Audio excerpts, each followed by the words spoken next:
Hi everyone. तो आज मैं आपके लिए लेकर आई हूँ रिसेंटली रिलीज हुई एक बहुत ही अच्छी फिल्म रश्मि रॉकेट। ये फिल्म G5 में रिलीज हुई है और आप वहाँ जाके देख सकते हो। IMDb में इस फिल्म को मिला है 7.5 स्टार आउट ऑफ 10। बट ये फिल्म बहुत नई है इसलिए रेटिंग थोड़ी अप डाउन करेगी, तो आप इस पे इतना ध्यान मत दो। मुझे पर्सनली ये फिल्म बहुत ज़्यादा अच्छा तो नहीं लगा। कंसेप्ट बहुत अच्छा था लेकिन शायद एग्जीक्यूशन में थोड़ी सी कमी रह गई। तो गाइस, जैसा कि मैंने बताया ये फिल्म बहुत नई है, इसलिए मैं ट्रेलर में दिखाए गए फोटोज ही यूज करूंगी टू अवॉइड कॉपीराइट स्ट्राइक्स। तो ये कहानी है रश्मि की, जिसने अपने पापा को बचपन में ही खो दिया 2002 के भुज अर्थक्वेक इंसिडेंट में। उस दिन जब भूकंप हुआ था तब रश्मि एक 100 मीटर रेसिंग कंपटीशन में भाग ले रही थी और कंपटीशन में फोकस होने की वजह से वो अपने पापा को बचाने के लिए नहीं आ पाई और उसके दौड़ के आने से पहले ही उसके पापा के ऊपर एक दीवार गिर जाने की वजह से उनकी मौत हो गई। और इसी एक्सीडेंट का जिम्मेदार कहीं ना कहीं रश्मि अपने आप को मानती है, क्योंकि रेस में कंसंट्रेट करते करते वो अपने पापा को बचाने के लिए नहीं आ पाई और इसी कारण उस दिन से रश्मि ने कभी भी किसी भी रेस में भाग नहीं लिया। फिर कहानी शिफ्ट होती है 11 साल बाद। रश्मि अभी एक टूर गाइड का काम करती है और अपने माँ और दोनों भाई के साथ रहती है। रश्मि के गांव के पास ही एक आर्मी कैंप है, जिसके एक कैप्टन ने एक दिन रश्मि को भागते हुए देख लिया और उन्होंने रश्मि को बहुत इंस्पायर किया कि वो काफी अच्छा भागती है और बिना ट्रेनिंग के इतना तेज भागना बहुत ही बड़ी बात है। रश्मि को अब भागने में और कंपटीशन में भाग लेने में कोई इंटरेस्ट नहीं था। वो खुद भी जानती थी कि वो बहुत ही अच्छा भागती है और देश के लिए मेडल भी ला सकती है, लेकिन बचपन में हुए उस इंसिडेंट के बाद रश्मि का अब इन चीजों में बिल्कुल भी मन नहीं है। इसलिए कैप्टन के बार बार इंसिस्ट करने के बाद भी वो नहीं मानती। फिर कैप्टन गगन जाके रश्मि के माँ से बात करते हैं और फिर माँ के 2-4 इमोशनल डायलॉग के बाद रश्मि भी मान जाती है। फिर 2-4 डिस्ट्रिक्ट और स्टेट कंपटीशन खेलने के बाद रश्मि सबके नजर में आ जाती है, क्योंकि वो दौड़ती ही इतना अच्छा, सबको पीछे छोड़ जाती है।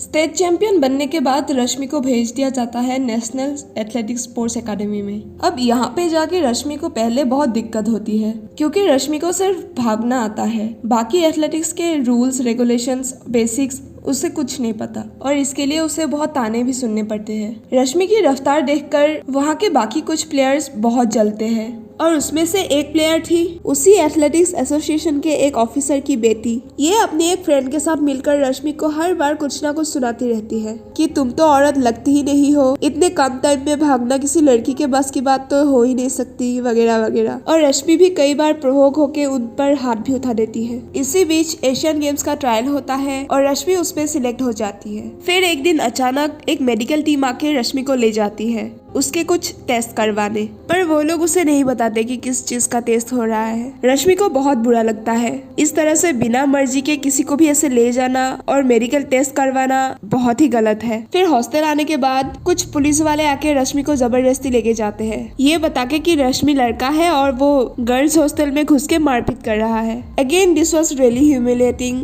And beyond human rights. बाद में रश्मि का फ्रेंड कैप्टन गगन आके उसकी बेल तो करवा देते हैं, लेकिन पिछले दिन हुए जेंडर टेस्ट में पास ना होने की वजह से रश्मि को बैन करवा दिया जाता है, क्योंकि जेंडर टेस्ट पे रश्मि का टेस्टोस्टेरोन लेवल ज्यादा आया। इसका मतलब इसके बाद रश्मि कोई भी नेशनल या इंटरनेशनल गेम में पार्टिसिपेट नहीं कर सकती। इसके बाद रश्मि बिल्कुल टूट जाती है और अपने घर में माँ के साथ रहने लगती है और मीडिया भी रश्मि के अगेंस्ट बहुत गलत बातें बोलने लगते हैं। इसी तरह कुछ महीने चले जाते हैं और रश्मि भी अपनी लाइफ में आगे बढ़ने की कोशिश करती है और इसी बीच रश्मि और गगन के बीच में भी प्यार हो जाता है और वो दोनों शादी कर लेते हैं। फिर एक दिन एक वकील जिनका नाम है डॉक्टर ऋषित, वो आते हैं रश्मि को ढूंढते हुए उसके गाँव और उससे रिक्वेस्ट करते हैं कि वो अपने साथ हुए इस अन्याय के लिए हाई कोर्ट में एक पिटीशन दायर करे। रश्मि को अब इस झंझटों में नहीं पड़ना था, इसलिए वो साफ मना कर देती है, लेकिन बहुत बार सोचने के बाद और उसके माँ के भी कहने के बाद वो मान जाती है, क्योंकि ये सिर्फ रश्मि की बात नहीं है। हर साल जेंडर टेस्ट के वजह से कई लड़कियों की जिंदगी बर्बाद होती है। जो लोग खेलना चाहती थी, देश का नाम रोशन करना चाहती थी, वो लोग क्वालिफाई होने के बाद भी जेंडर टेस्ट के वजह से बैन हो जाते हैं और अब रश्मि को उन सब के लिए लड़ना था। कोर्ट में पहले तो जज ट्रायल में ही कह देते हैं कि जेंडर टेस्ट इलीगल तो नहीं है और जो कुछ हुआ रश्मि के कंसेंट के साथ हुआ, क्योंकि जाने अनजाने में ही सही रश्मि ने कंसेंट फॉर्म में साइन कर दिया था। इसके बाद डॉक्टर इशित कहता है कि ये केस सिर्फ रश्मि के बैन होने का नहीं है, ह्यूमन राइट्स वायलेशन का भी है। जिस तरह से उस पुलिस वाले ने रश्मि के साथ सुलूक किया वो सरासर गलत था। ये सुनकर जज मान जाते हैं कि केस को ट्रायल तक सुना जाए। ये देखकर एसोसिएशन के वकील डॉक्टर मंगेश, जिनको कॉन्फिडेंट था कि ये केस ट्रायल तक भी नहीं पहुंचेगा, वो चौंक जाते हैं। इसी बीच रश्मि साउथ एशियन एथलेटिक्स टूर्नामेंट के लिए भी रेडी होने लगती है। उसे पता तो नहीं था कि वो केस जीतेगी या हारेगी, लेकिन अगर वो केस जीत जाए तो टूर्नामेंट के लिए वो रेडी रहे, इसलिए वो प्रैक्टिस करने लगती है। फिर केस की अगली सुनवाई पर उस औरत को कटघरे में बुलाया जाता है जिसने रश्मि को जेंडर टेस्ट के लिए लेके गई थी। फिर पूछताछ करने पर पता चलता है कि इस जेंडर टेस्ट की परमिशन दिलीप चोपड़ा, जो कि निहारिका के पापा है, उन्होंने दी थी। यहाँ पे चलो एक क्वेश्चन तो सॉल्व हो जाता है कि दिलीप चोपड़ा ने अपनी बेटी के रास्ते का कांटा रश्मि को हटाने के लिए ये सब कुछ किया। फिर उस पुलिस वाले को बुलाया जाता है और पूछताछ करने के बाद पता चलता है कि वो प्रियंका ही थी जिसने हॉस्टल से पुलिस को फोन किया था, और ये सब उसने दिलीप चोपड़ा के कहने पर किया। अब ये तो कंफर्म हो चुका था कि उस रात पुलिस ने जो कुछ किया वो दिलीप चोपड़ा के कहने पर किया। अब ये प्रूफ करने की बारी थी कि बॉडी में टेस्टोस्टेरोन लेवल ज्यादा होने पर एथलीट के परफॉर्मेंस पर कोई इम्पैक्ट पड़ता है कि नहीं। इसीलिए एडवोकेट इशित एक डॉक्टर को कटघरे में बुलाते हैं, जो कि साफ मना कर देते हैं कि बॉडी में टेस्टोस्टेरोन लेवल ज्यादा होने पर फीमेल एथलीट के परफॉर्मेंस पर कोई असर नहीं पड़ता, बल्कि इसके वजह से उनको प्रॉब्लम ज्यादा होती है, जैसे कि इरेगुलर पीरियड्स होना, बॉडी हेयर्स ज्यादा ग्रो करना, एटसेट्रा। फिर डॉक्टर इशित कहते हैं कि रश्मि की बॉडी में ज्यादा टेस्टोस्टेरोन है, ये फैक्ट है, लेकिन इस बात को मुद्दा बना के दिलीप चोपड़ा ने अपने पर्सनल गजर्स पूरा किए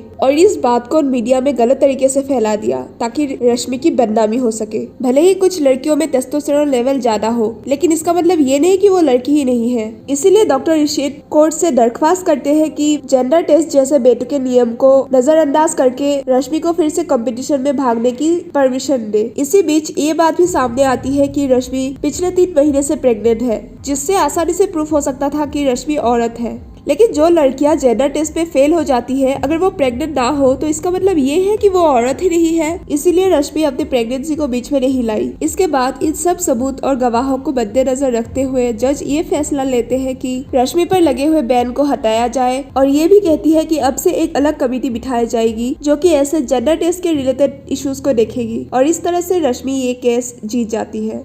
फिर हम देखते हैं इंडियन एथलेटिक्स काउंसिल के हेड दिलीप चोपड़ा से उनका रेजिग्नेशन लेटर मांगते हैं, और इस चीज में उनकी बेटी भी अब रियलाइज करके उनके खिलाफ होती है। अब रश्मि बहुत खुश है और अपने पेट में पले हुए बच्चे और पूरी तैयारी के साथ साउथ एशियन एथलेटिक्स टूर्नामेंट खेलने के लिए रेडी है, और इसी के साथ हमारी मूवी हो जाती है खत्म। दोस्तों, मैंने जितनी कम समय में हो सके इस मूवी को एक्सप्लेन करने की कोशिश की, and I am very sorry for my voice, क्योंकि पिछले कुछ दिनों से मेरी तबीयत भी खराब है और इसलिए आवाज में भी दिक्कत आ रही है, थोड़ी एडजस्ट कर लेना इसके लिए।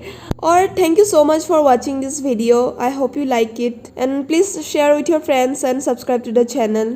ऑल्सो आप किस तरह की मूवीज का एक्सप्लेनेशन चाहते हो प्लीज कमेंट सेक्शन में बताना, अपने रिव्यूज देना, और कुछ गलती किया हो तो प्लीज बताना। Stay tune, bye bye.